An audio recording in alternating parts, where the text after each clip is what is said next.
It is a homecoming more than 7 decades in the making. The remains of a soldier from BALDWYN killed in the Korean War are finally back home. As Allie Martin tells us, the family of Private First Class Jimmy Rowland never gave up hope that one day they would be able to give their loved one the honor he deserves. But when I got the call the other day, I tell you, I couldn't believe it. And they said that his remains was going to be shipped. And they gave me a few of the details. And when I got off the phone, I just fell over crying.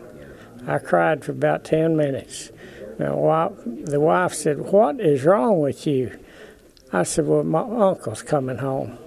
J.B. Williams was only 10 years old in July of 1950 when his uncle, Private First Class Jimmy Rowland, was declared missing while fighting in the Korean War. A year later, 4 sets of remains were found at the foot of a bridge.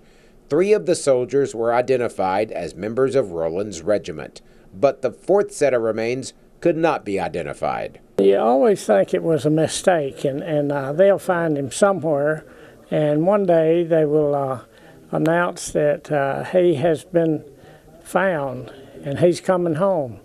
But those days never happened. The remains were buried along with other unknowns in Hawaii. In 2018, plans were put in motion to disinter and identify more than 600 casualties of the Korean War. In November, using DNA from one of Rowland's sisters, a positive match was made. Brenda McCord is the daughter of Helen Rowland Bishop, whose DNA helped solve the 71-year-old mystery. It means a lot to me, but I wished 1,000 times he would have been brought home before my mother died, because she looked for him every day. I mean, you know, she wanted him to come home so bad. Chuck Fowler is a family member of another sort. The 89-year-old retired Baptist preacher was in the 25th Infantry Division, about a mile from Rowland, when the fierce battle was raging north of Daejeon, South Korea. And though Fowler didn't know Rowland personally, he wanted to pay his respects to the young soldier. And this boy here was about my same age at that time, and it was very important to me because this is a contact that you very seldom ever have. Patriot Guard riders brought along a flag that has only been flown at 6 other funerals for those killed in action in the Korean War.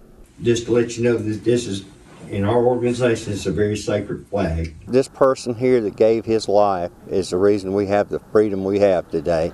It is something, do not take it people don't take it near as serious as they should, because like I said, there's a man that's been gone for 70 plus years, and we've enjoyed the freedom that he's helped sustain by giving of his life. Patriot Guard riders will be at the funeral home through visitation, and they will escort Private First Class Rowland's body to his final resting place at Asbury Cemetery on Saturday. In Baldwin, Allie Martin, WCBI News.